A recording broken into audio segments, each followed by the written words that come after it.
I want to open our panel with my first question.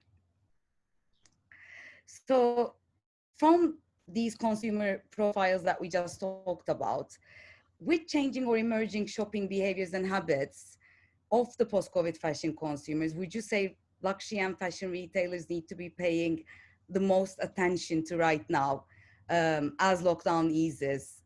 And I'm especially eager to hear from Rima from a luxury retailer's perspective, and from Jane from both as a pre-loved and rental luxury retailer, but also with her vast experience in the industry at large, perhaps from high street point of view as well. On that note, I'll start with Jane.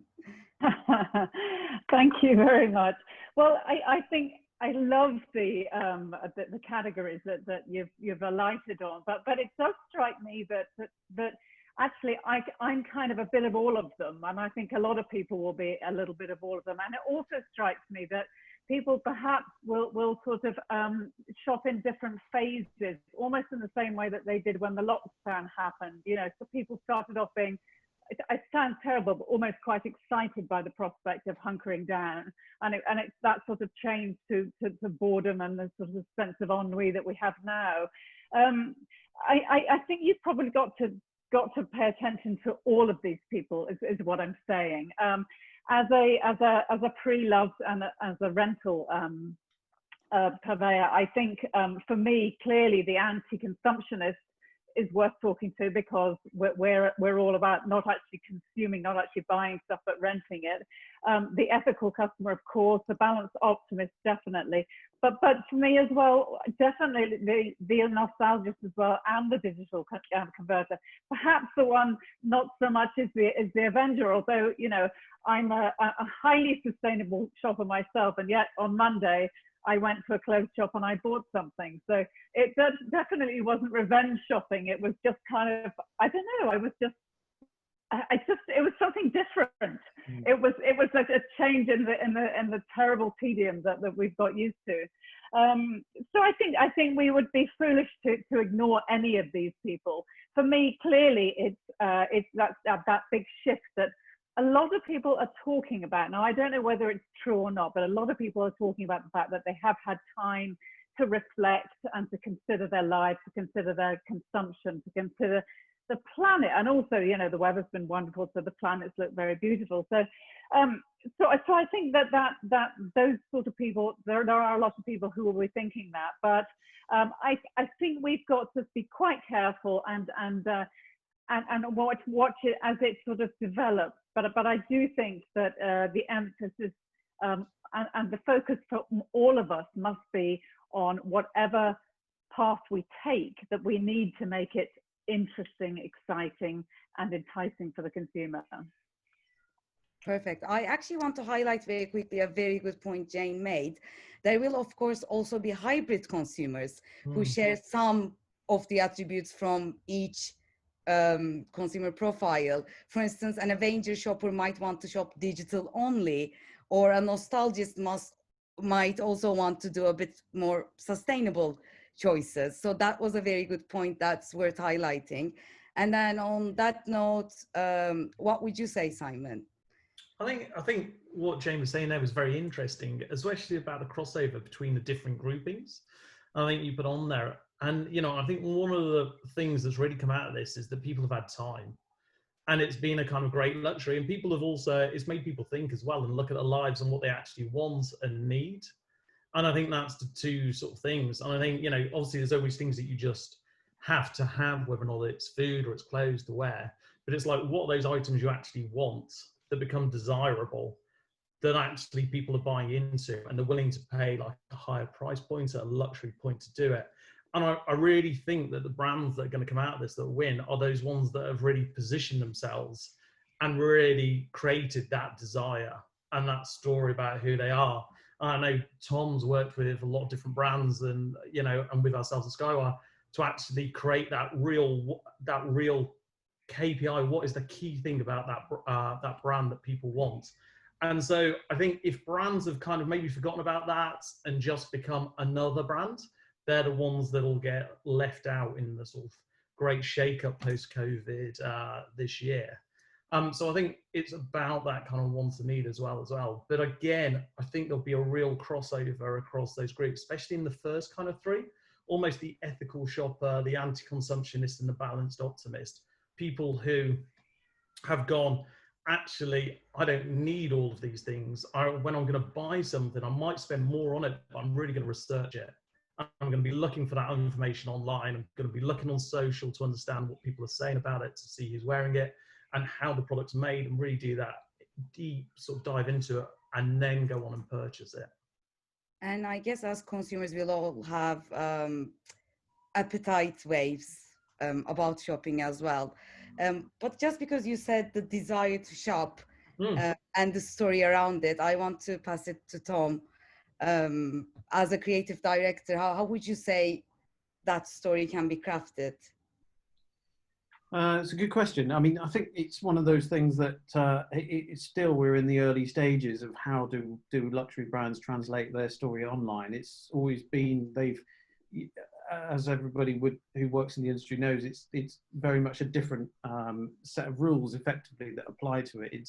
It's less on practicality and it's more on a story and an idea. You know, you've got a vision and you've got something that you want to say to people, and it's sold around that kind of concept. So it's not just on how well an item is put together, it's also this bigger vision. And I think that, you know, luxury brands have always done very well at that in terms of in-store. So if you think of like typical window displays or the glossy magazine adverts, they're very sort of evocative and story and romantic and all the rest of it. But up until now, it's been pretty, you know, that's lacked a little bit online, in my opinion. You kind of tend to go onto their website and it's like this monochrome sort of image, black and white, and just a grid of products. So I think going forward, probably what we might start to see is, as people move more online, is more creativity coming out by those brands in an online capacity. And that might mean, I don't know, anything from, you know, having films that you can shop from. We're starting to see that sort of thing more, more editorial content, more styling advice. And, you know, certainly things like Intelistyle, you know, bringing plugins like that into the store to help people with that experience that's very similar to the online one. I think, yeah. Sorry, please go on. I was just curious to know if you would say that the story will be an important factor for all consumer types, or is it especially important for a number of them? I think if you were a person that already shops from that perspective, then yes, absolutely, it will become more important. I think you know, if you have to have a point of difference at the end of the day, and that's what's going to be really key. And if you can't sort of separate yourselves from all the other competitors in any sort of meaningful way and drag the attention away from the millions of other brands trying to compete for your attention on Instagram, then you are going to struggle. So yes, very much. You know, I've always kind of, Simon and I, you know, we talk a lot with brands about how important it is to have that sort of engaging, compelling sense of storytelling in what you do. And I think I feel like I've been talking about it for so long that has it passed? But I still don't think a lot of people. I still don't think it's really quite here yet. I think it's still quite a very early days, and I'm excited to see what. I mean, there's companies like, I won't go on too much, but the Fabricant. I don't know if you've seen what they're doing now, and you know, they're really sort of allowing people to push that boundary in terms of how you communicate and create a story online. You know, it doesn't just have to be a white page with a grid of t-shirts or jumpers or dresses or whatever. I'll actually come back to the online brand story from a slightly different context a bit later as well. But as I'm passing the question back to Rima about the consumer types, I want to remind our audience that we are taking questions, which we will do our best to answer at the end of this panel. So please feel free to post your questions starting now. Rima. I believe Jane and Simon said it very well, that I think we're going to see the flush of all these consumer types in our stores and online as well. And I think the important thing is, and the point of differentiation for the brands would be that we have that experience. You hear the fact that the way that people come and shop with us now is very different, because we have these certain guidelines that we have to adapt into our stores. But these conversations has happened pre-COVID, and I don't think it's any different post-COVID, of these consumer types, because we really have been discussing that in store, our brick and mortar stores, we need to have that experience, that point of differentiation that will set us apart from our competitors. And as rightly as Tom said, that online experience, e-commerce lacked that storytelling. And I feel that more than ever, the first brand who are able to kind of adopt that sort of journey for their customer, and collate the two together and have that real true hybrid approach would be the winners, and really putting the customer at heart. I mean, you've mentioned about the Avengers, and since the reopening here in the Middle East, we are actually seeing more so of the Avengers. I think it's the fact that we've all been stuck at home for the past 3 months, and finally been let loose, and it's great to see that type of customer coming back and supporting their brand, but and also really just wanting to be styled and have that human connection again. And this is what we're really seeing. And from an online perspective, we're really trying to map out that journey for that customer that redirects both, whether that customer is shopping in our stores or whether shopping online, that they have a seamless experience, and that journey is really driven by them. And I think that this is what majority of the companies are going to push for going forward. Perfect. And Kostas, I think you're in a really good position as well as a solution provider, because we do see a huge number of different consumer profiles with many different brands that we work with. So what would you say about this? Exactly. I think it's still too early to understand which sort of type of customer will be more prevalent. So I do think that we do need to pay attention to everyone right now and see how things evolve. We see AI as an enabling technology, right? So it can cater to different consumers, but in a completely different way. So for mindful consumers, for example, that are more about buying sustainably, we can help them make more mindful purchases by showing them how there are lots of different ways that you can wear one piece of clothing, or how you can combine it with items from your own wardrobe. For the Avengers, we can help retailers upsell those customers with their eye products and increase their basket size. While for nostalgists, that want to go in physical stores, I mean, I certainly feel the need to go in physical stores. I haven't ventured out yet because I'm scared of getting the tube. But I think the experience in stores will be different. So how do we give people a reason to go into a store? And if it's just a catalog browsing experience, why would I not do that from home? Surely it's easier if I want to browse a catalog from my couch. So when I go to the shop, there needs to be that extra experience. And the reason why we go in stores normally is to buy clothes, is because we want to look and feel great. So how do you help create that styling experience in the store, either by helping retailers or their sales associates provide that experience to customers, or creating areas that customers can get that experience in a hygienic way. So I think that depending on what we're looking at, on which customer we're looking at, there's different ways to approach them. Perfect. Just as you touched on hygiene, there is still, we can't ignore the fact that consumers who will be expressing hesitance to go back to physical shopping, because when stores reopen, there's this excitement, but then to do that as a regular sort of shopping behavior, that will probably be less difficult for most consumers to switch back to.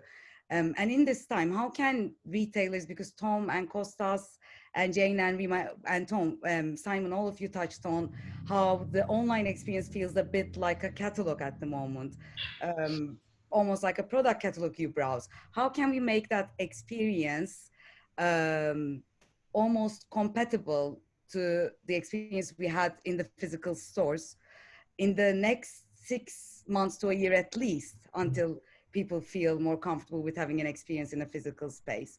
And Rima, I think you guys have been working on exciting initiatives. So let's Yeah. start with you.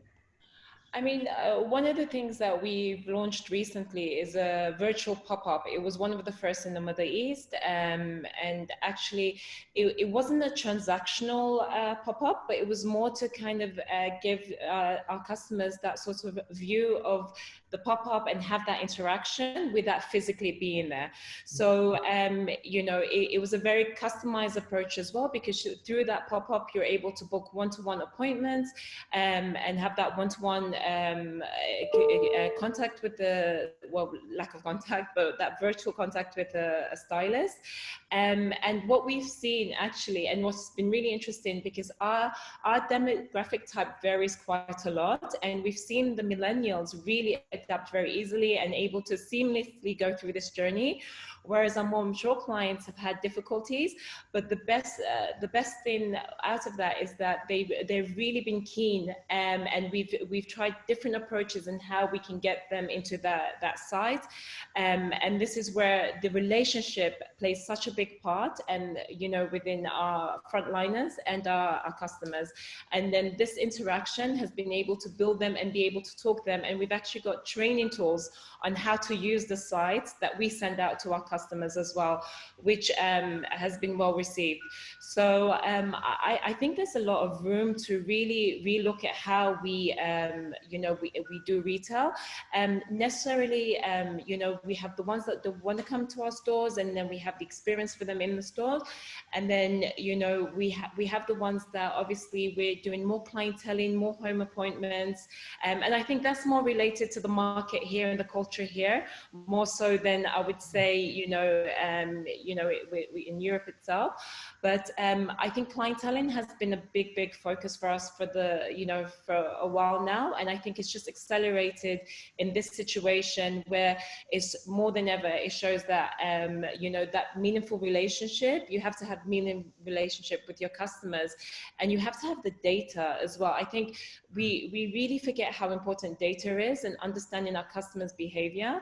And again, I think when you mirror and you have all of these tools and at the ready, you really are able to desire your customer, feed to their appetite, feed to their needs, whether they want to shop online, whether they want to shop into your store, whether they want to have home appointments. And I think this is key for us, and definitely would be the future going forward. And Kostas, how would you say data helps in personalizing the experience online? Because when we go in store, it's a personalized one-to-one experience. How does data tap into that? We can't hear you, Kostas? You're muted. The good thing about online is that we have a number of different options to understand what is happening with a customer that actually might not be available in physical stores. So of course we can see at what the previous purchase history is and understand what their style is based on that. Do they like mini versus long skirts, for example? You know, is there a particular pattern that they like? And then base our recommendations based on that. But we can also understand, you know, what complementary products they might need to buy in order to complete their wardrobe. So that allows us to create a more personal sort of relationship with a customer. Some technologies that, you know, I think they're picking up quite a lot recently are sort of chatbots. Conversational commerce seems to be sort of changing the experience there, because one, it allows you to engage with customers on web and find out more about them, not just what products they've clicked or what they bought in the past, but what their skin tone, what their hair tone, what their body type is, what do they feel comfortable wearing versus what do they not. So it allows us to get all of that information in. And also across different platforms, because, you know, your users might be on WhatsApp. I mean, we see that with Rima working really well in the Middle East. WeChat works really well in China. You know, there's other platforms such as Facebook Messenger. So it's easier to engage with customers on those platforms where they normally spend their time, find out more about them, and provide a personal shopping experience that really before was only reserved for VIP customers because of the cost of doing it one-to-one. So now with data and AI, we can really scale those experiences. Now, sorry, one more point. The interesting thing is that once you build that profile about the user, you can bring that profile in the physical store as well. So when the customer goes into the store, your sales associates are already prepared. They know who that customer is. They can offer personal service. An interesting project that we've been doing with some shopping malls is one where you turn up to a smart mirror that's located in the mall. It remembers your profile and it provides you with recommendations of what clothes to buy that are in store right now. And I think that's a great experience because it feels like you're going shopping with a stylist. Yeah, I mean, just to add to your point, Kostas, and I think it's so important that we are to view these tools such as AI and, you know, these chatbots as enablers for our teams, you know, for our frontliners, because once you do have these tools, and I rightly agree, we were very much segregated to giving these sorts of treatments or these experiences to just our VIPs, whereas now the approach is once you have this data and once you have such technologies, you'll be able to give it to the vast of your consumers, and I think this is the exciting part. And when you do that, you tend to get more feedback in how you enhance that service that you give. So I definitely do see technology playing a big part in the future, but it goes hand in hand with our brick and mortar stores and the e-commerce stores. Absolutely agree, and I think that combination that you say of humans and AI, that's really, really important there.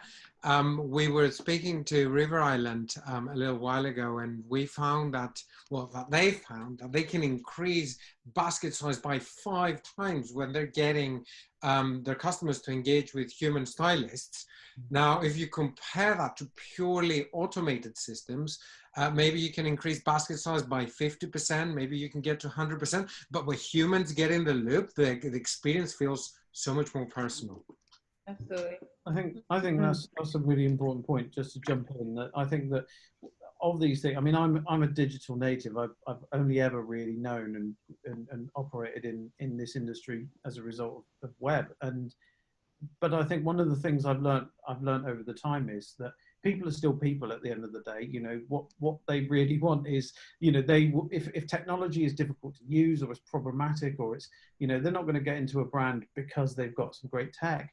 It's because they offer a great service that it's the same that they want if they just walked in. So if it's like a stylist and it feels like I've got the luxury of a personal stylist and it's like a person, then I'm happy to use that. But if at the point at which it becomes a nightmare and difficult to use, I think people tend to switch off. I mean, I know I do, and I'm not totally technophobic. Yeah, Tom, I would absolutely agree with that. I know we've talked about it a lot, and you know, we work with luxury brands, and they want to bring in technology, and they want to do something special and make that, you know, offline experience online, which is incredibly difficult to do. And you know, and they often ask us, what are the levers? What's the one thing we should do if we add an AI chatbot to our website? Will our sales go through the roof? And you know, and actually is about sometimes taking a step back from that and saying, actually, have we got all the basics in place? Yeah. You know, Kostas, you just said, actually, River Island, if they just had a chat functionality, which is very easy to add, that people can talk to, they can increase sales. That's a very simple thing to do.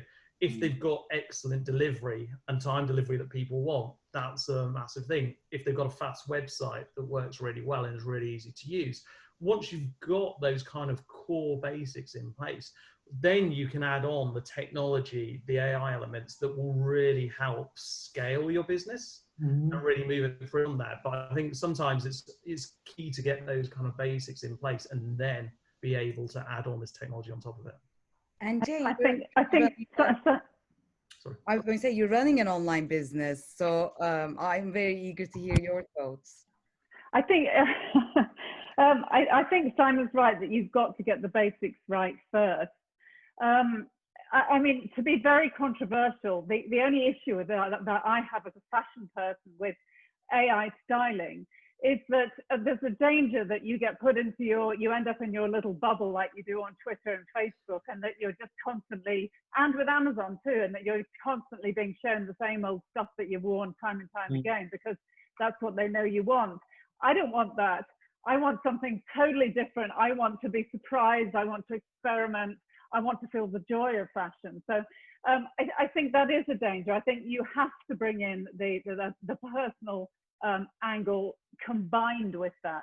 And interestingly enough, I told you I went out shopping on Monday. I went to 2 stores. I went to a bookstore, which I've been dying to go back to for ages, because I just wanted to browse and have a look at the books and really enjoy myself. Unfortunately, the staff in there are all slightly autistic. I mean, maybe that's common in bookshops, I don't know. It's probably a terrible thing to say, but they were just totally uninterested in me. And it was almost like I was shopping online. I then went to a clothing shop 2 doors down. She was very interested. We chatted, we talked about fashion, we talked about what had come in recently, we talked about what people were wearing.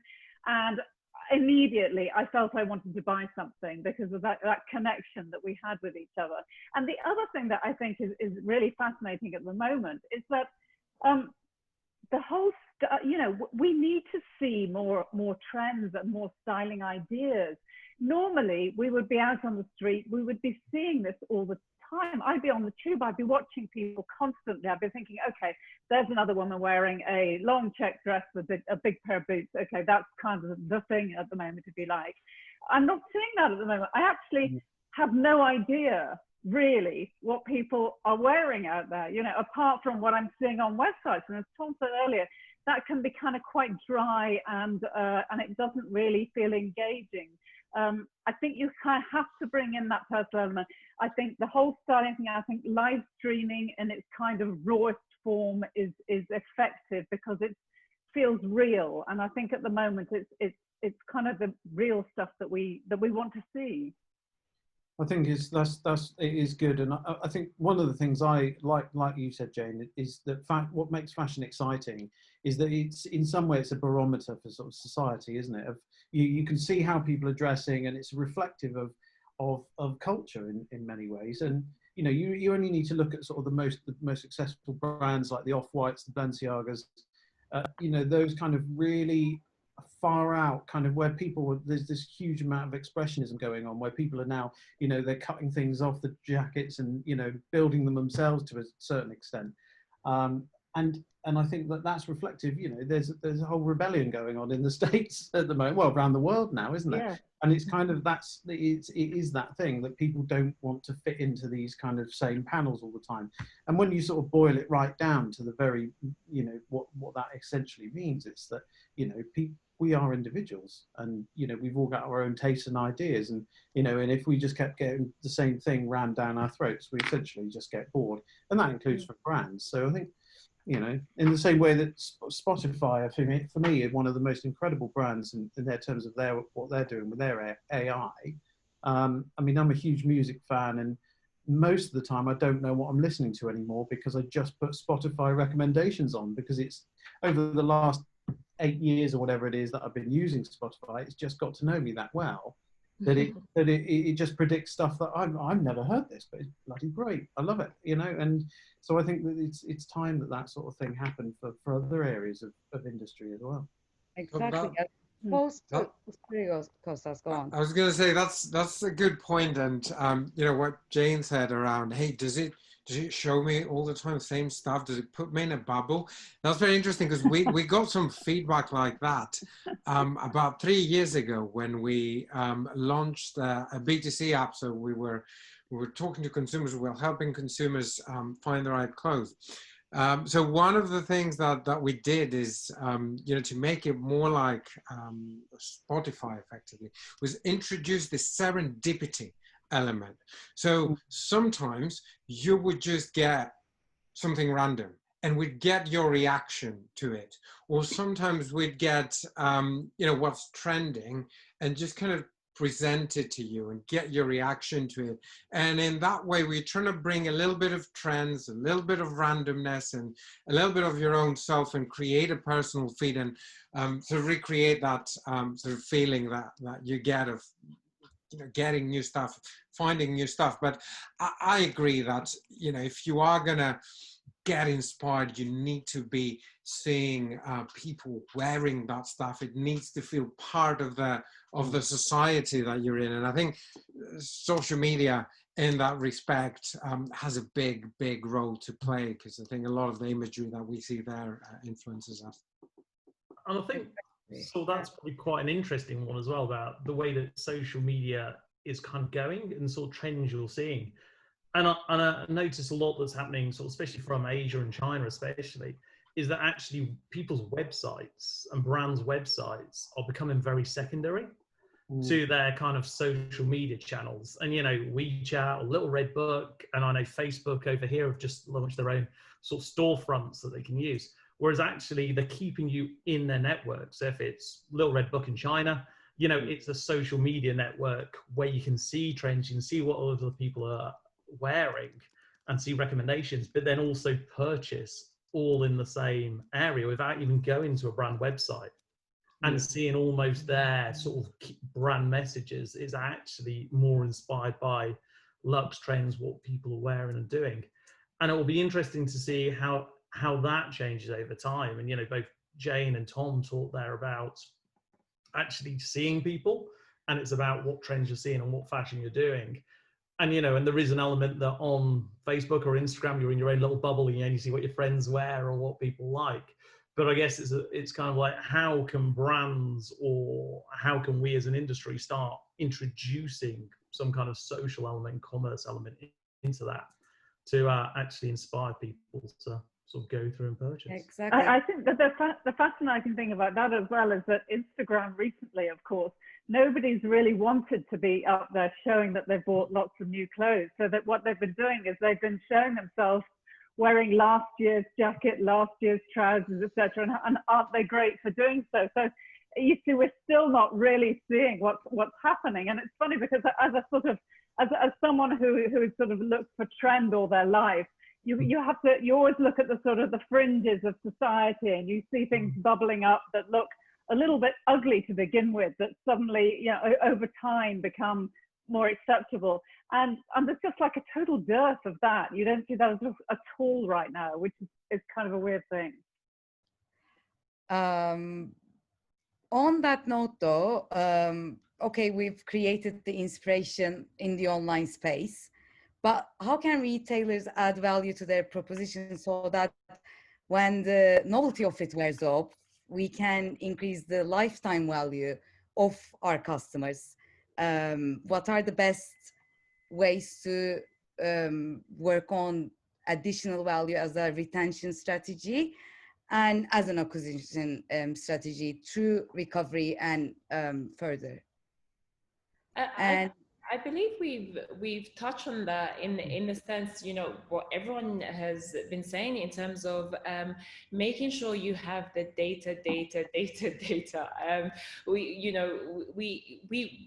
thought we had data before, and the only thing is we weren't utilizing this data in the right way. And the data is actually allowing us to be more personalized and more customized with our customers. When you put the customer at the heart of everything that you do in your operation, you will retain that lifetime value of that customer, because you're feeding to their desires, you're feeding to their appetite. And I think this is key for us. You know, I don't think anyone out there disputes the digital tools as an enabler.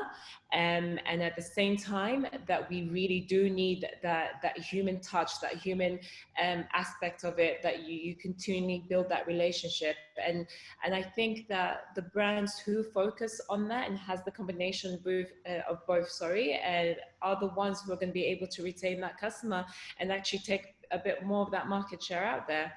So definitely, I conclude with data again. I think I'd agree with that, Rima, as well, but I'd also sort of agree with kind of what Jane sort of said earlier as well, whereas there's kind of a bit of a mixture between the two. So data is key to really understand the customers and what they like and who they are, and be able to target them more, better. And, you know, as a digital marketeer all my life, and, you know, running e-commerce businesses, that's what I've really been able to drive the bottom line. But then also working with Tom sort of last few years, you know, he'll show me stuff and it's just beautiful and it's inspiring, and it gives you that wow factor. And I think there's got to be that element as well in fashion and what you do with people. So you've got to be able to target the right people, but then actually what you're showing them and talking to them about is amazing and beautiful. And probably if you looked at my profile, you know, I would, you know, I find a beautiful, exciting, crazy, sexy fashion images or products amazing and really interested in them. But then I go and buy a black jacket from maybe the same brand. You know, I love what Saint Laurent did, you know, years ago, and like, but then I just buy one of their black jackets, not actually related to it. But what inspired me to go there and want to be part of it was that creative and that imagery and that story that they were trying to tell. And I think it's about how fitting that kind of almost the creative, the art in with also the science of the data and all the information that we know about people, and getting the two to work together. Sure. I think it was like, didn't Henry Ford say, before I invented the car, if you'd asked people what they wanted, they would have said a faster horse.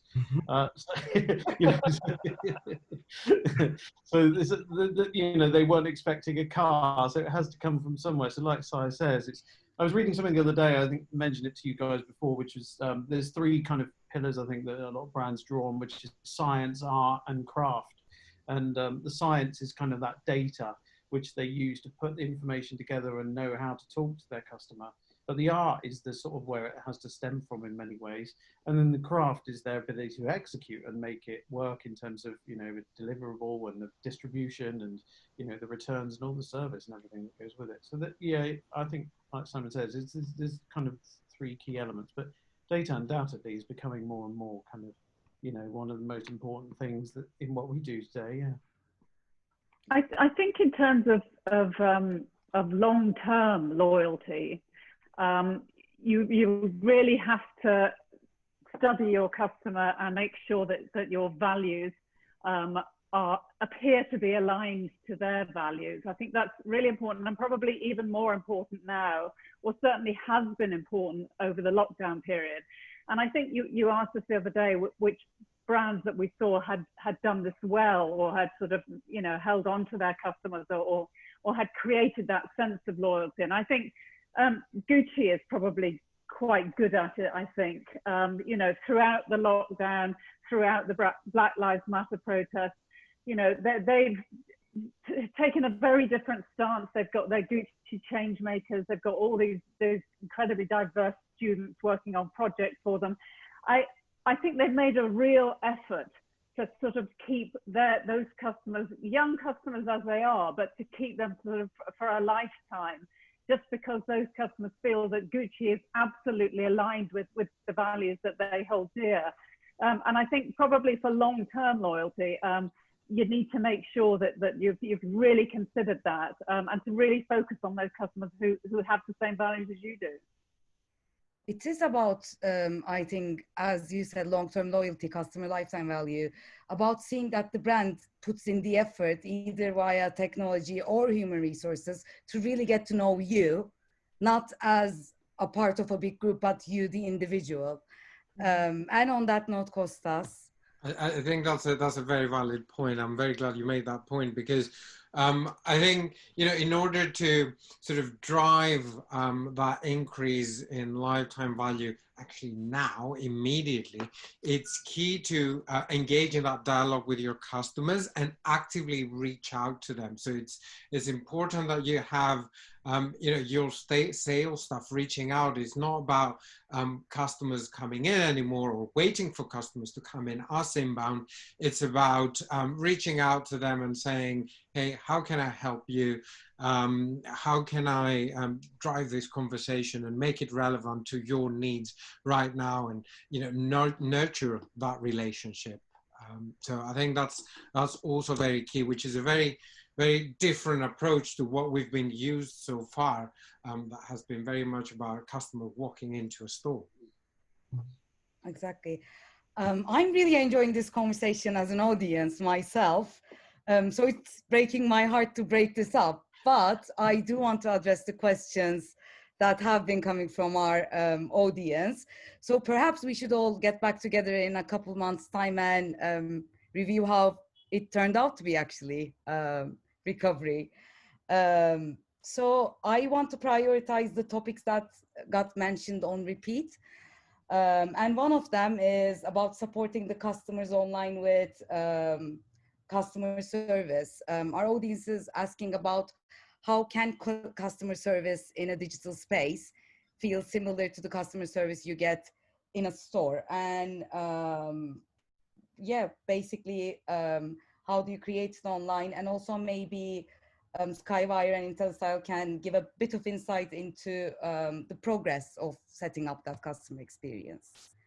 Can we start with Rima on that? Or with the Q&As, actually, if any of our panelists want to add a point, I'm happy to start with any one of you guys. But Rima, I feel like because of the work you've been doing in that space, you might be a good person to kickstart it. We can't hear you. Rima, we can't hear you.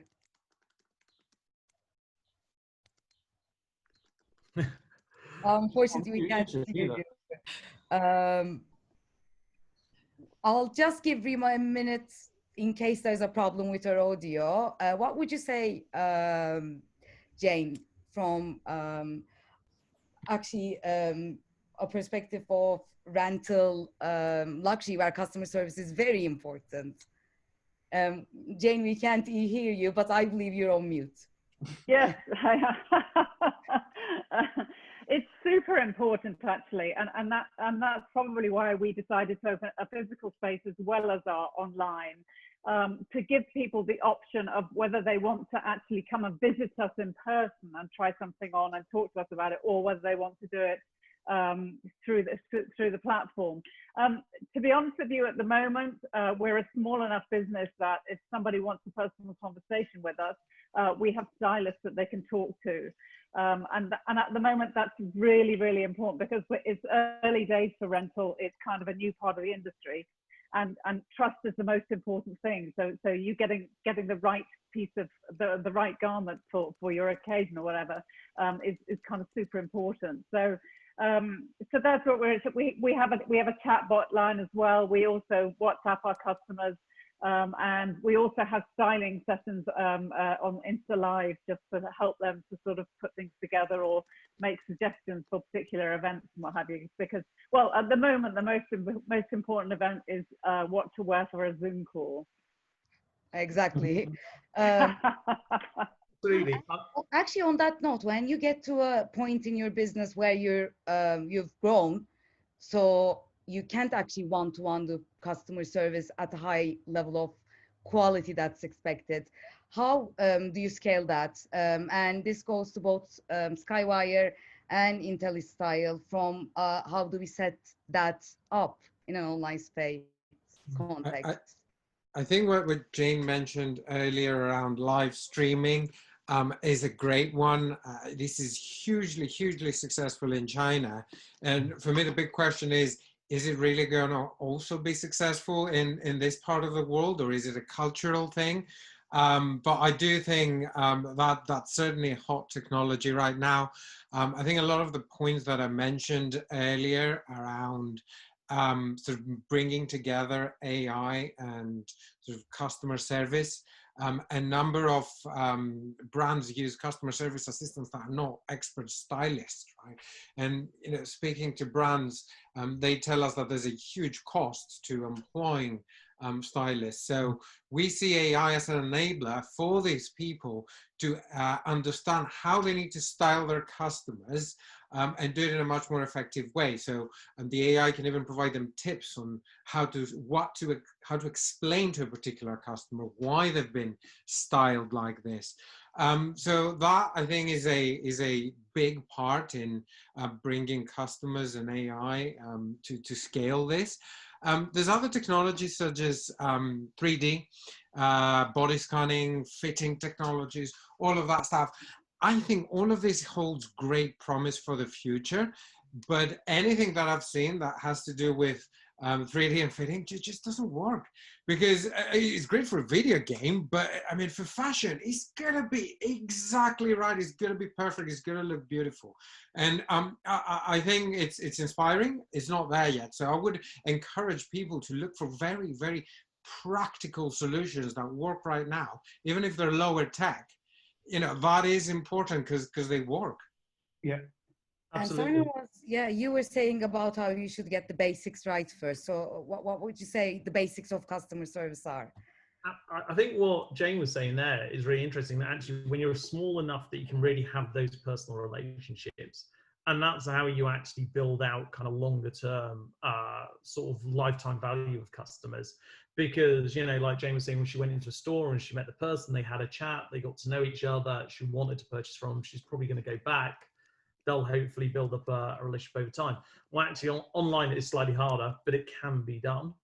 And so it's about saying, you know, when you, at the basics, it's getting that team in place who really know the products, really know the brand, and can have that educated discussion with the customer and how they do it. And then I think what Costa's touched on about, then how would you scale that? Because obviously you can't have thousand people who are all experts in your brand. It will cost a fortune and not having. But it's about using technology to help support these people. And so, you know, because a lot of customer service is very simple questions, very basic questions. Where's my item? What size? How does size work on this? What, you know, if you're a size 12 here, will I be a size 12 in your brand? You know, you can get systems and tools that can help answer those questions quickly. But then that information you get from the customer, you put into your data center and you learn from it. So what size does this customer wear? What types of products do they like?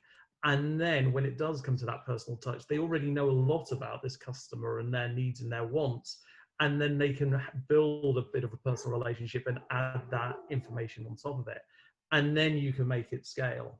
But I do think to begin with, you've got to really know that brand, know all that information, and be able to almost teach that to a machine, which can then develop on top of it, and then also people are connected to it. And Rima, on scaling that experience, because Jane was saying that they are small enough to do it one-to-one. You and your brands can't actually do it one-to-one with every single one. How do you scale that customer service experience? Can you hear me? Can you? Fantastic, I'm back. Okay.